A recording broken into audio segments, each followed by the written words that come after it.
प्रशासन चौकस हो गया है, जमाखोरों पर एक्शन हो रहा है।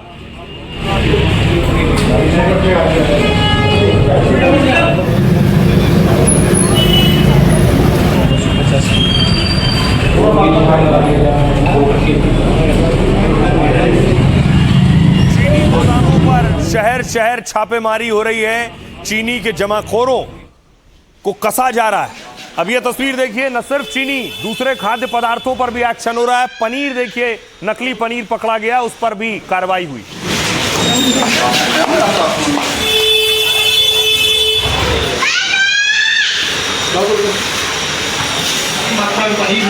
और आप ये देखिए किस तरीके से, ये देखिए कूड़ेदान लाया गया, उसमें उठा उठा के पनीर भरा जा रहा है, फेंका जा रहा है। एक तरफ देश में चीनी के दाम आसमान छू रहे हैं, तो दूसरी ओर योगी ने छापेमारी शुरू कर दी है। बागपत से लेकर मुजफ्फरनगर तक ताबड़तोड़ एक्शन हो रहा है। योगी के अफसरों ने पड़ताल शुरू की तो कालाबाजारी करने वालों में हड़कंप मच गया। जनता के हक पर डाका डालने वालों को योगी की टीम ढूंढ रही है। मकसद साफ है, यूपी में चीनी के जमाखोरों को बख्शा नहीं जाएगा। अब देखिए जरा यूपी में कैसे कार्रवाई हो रही है, किस किस पर कार्रवाई हो रही है और कैसे पुलिस एक्शन ले रही है। सबसे पहले चीनी महंगी होने के बाद योगी ने आज एक बड़ी बैठक ली। इस दौरान सीएम योगी ने अफसरों को सख्त निर्देश दिए। कहा चीनी की कालाबाजारी करने वालों पर कड़ी कार्रवाई हो। 30 से ज्यादा दिनों तक कोई चीनी का स्टॉक नहीं कर सकता है। योगी ने कहा कि एक समय में यूपी में कोई भी डीलर अगर 400 टन से ज्यादा स्टॉक रखे तो उस पर एक्शन हो। योगी के साफ निर्देश हैं कि बाजार में सप्लाई रुकनी नहीं चाहिए, ताकि लोगों पर चीनी की किल्लत या महंगाई का असर न पड़े। नियम के खिलाफ भंडारण न हो, इसकी निगरानी की जाए। सीएम के आदेश के बाद बागपत में अफसर फील्ड पर उतर गए।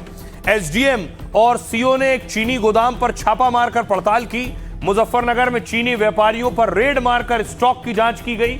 संभल में कालाबाजारी रोकने के लिए प्रशासन ने स्टॉक चेक किया। बरेली और नोएडा के डीएम ने बैठक कर स्टॉक की जानकारी ली है। सीएम ने गड़बड़ी पर एस्मा के तहत एक्शन की बात कही है। एस्मा का मतलब होता है आवश्यक सेवा अधिनियम, यानी जो देश या राज्य में जरूरी चीजों सेवाओं की सप्लाई होती है, उस पर अगर जमाखोरी करता है, इस कानून का उल्लंघन करने पर सरकार एक्शन ले सकती है। आरोपी को गिरफ्तार और दोषी पाए जाने पर सजा हो सकती है। एस्मा के तहत 6 महीने तक की कैद या जुर्माना या फिर दोनों हो सकता है। तो योगी की कोशिश है कि उत्तर प्रदेश में चीनी के दाम ना बढ़ने पाए, जमाखोरी ना हो। योगी ने एक बात और कही है कि यूपी में चीनी पर्याप्त है, कोई कमी नहीं है चीनी की। स्टॉक देखिए जरा चीनी का क्या है। चीनी का स्टॉक यह है कि चीनी मिलों में चीनी जो रखी है वो है 179 लाख क्विंटल चीनी मिलों में। इसके अलावा देखिए निजी चीनी मिलों में 150 लाख क्विंटल चीनी है निजी चीनी मिलों में, और निजी चीनी मिलों में लगभग 23 लाख क्विंटल है, और दूसरी चीनी मिलें जो हैं उनमें 5 लाख क्विंटल है। कुल मिलाकर चीनी की कोई कमी नहीं है, यह कहना है सीएम योगी का। सुनिए जरा योगी के मंत्री क्या कह रहे हैं। उत्तर प्रदेश में इस वर्ष भी 90 लाख मीट्रिक टन से ज्यादा चीनी पैदा हुई। आज उत्तर प्रदेश में हमारे पास 179 लाख मीट्रिक टन चीनी मौजूद है। उत्तर प्रदेश में चीनी का जो खर्चा है वो 4 लाख मीट्रिक टन प्रति माह है। हमारे पास आज भी 150 लाख मीट्रिक टन चीनी अधिक है। सभी जिलाधिकारियों को माननीय मुख्यमंत्री जी ने वीसी कर रहे हैं। सभी जिलाधिकारियों को ये निर्देश दे दिए गए हैं कि किसी भी कीमत पे काला बाजारी चीनी की नहीं होनी चाहिए, और ये जो एक भ्रम पैदा किया जा रहा है ये भ्रम दूर होना चाहिए। गन्ना मंत्री को आपने सुना। आइए अब आपको दिखाता हूं, समाजवादी पार्टी इस पर विरोध कर रही कि चीनी के दाम बढ़ रहे हैं। आज सड़कों पर उतरी थी और समाजवादी पार्टी सस्ती चीनी बेच रही थी।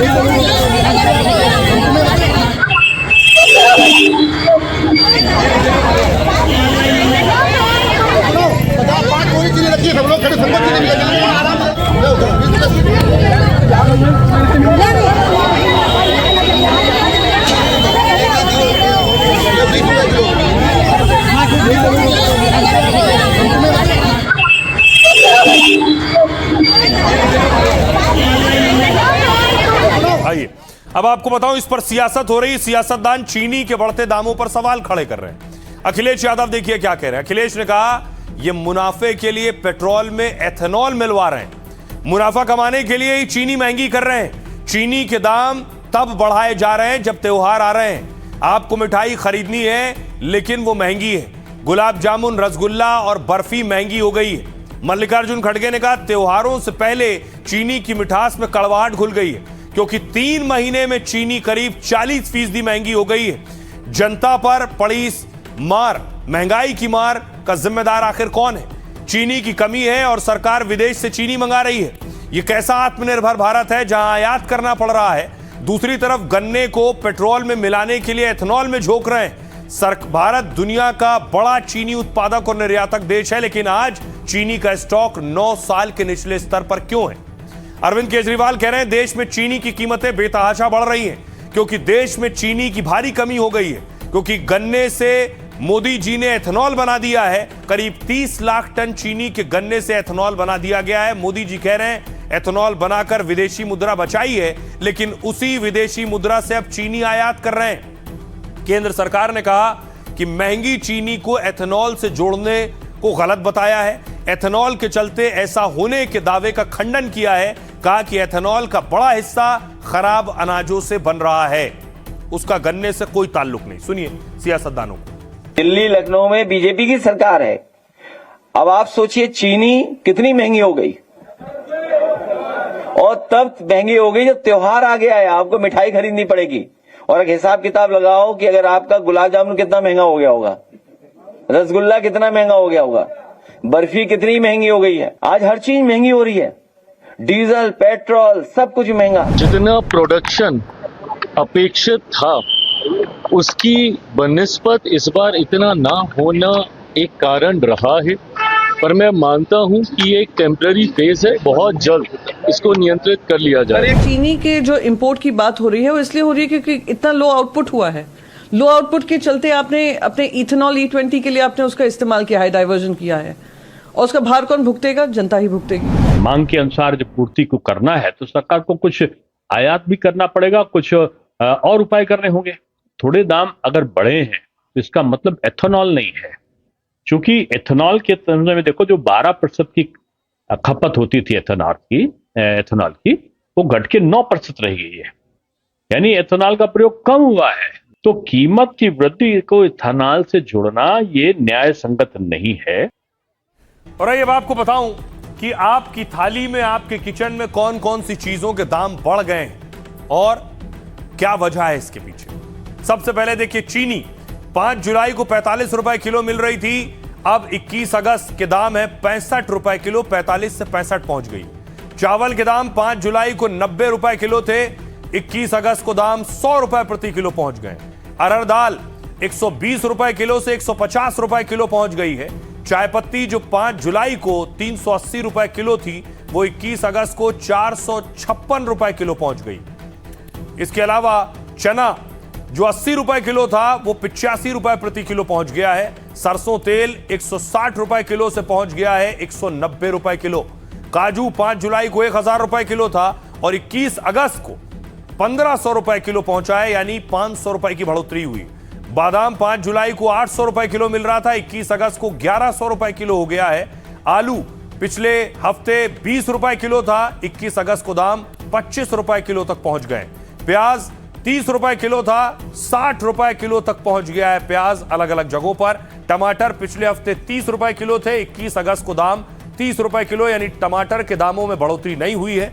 भिंडी पिछले हफ्ते 30 रुपए किलो थी, 21 अगस्त को 60 रुपए किलो। फूल गोभी 60 रुपए किलो से 100 रुपए किलो तक पहुंच गई है। लौकी 40 रुपए से 60 रुपए किलो पहुंच गई है। अदरक 240 रुपए किलो से 21 अगस्त के दाम थे 280 रुपए किलो। खीरा 40 रुपए किलो मिल रहा था, अब 50 रुपए प्रति किलो मिल रहा है। वहीं करेला 60 से 80 रुपए किलो पहुंच चुका है। सहजन की फली 80 रुपए किलो थी, 160 रुपए प्रति किलो हो गई है।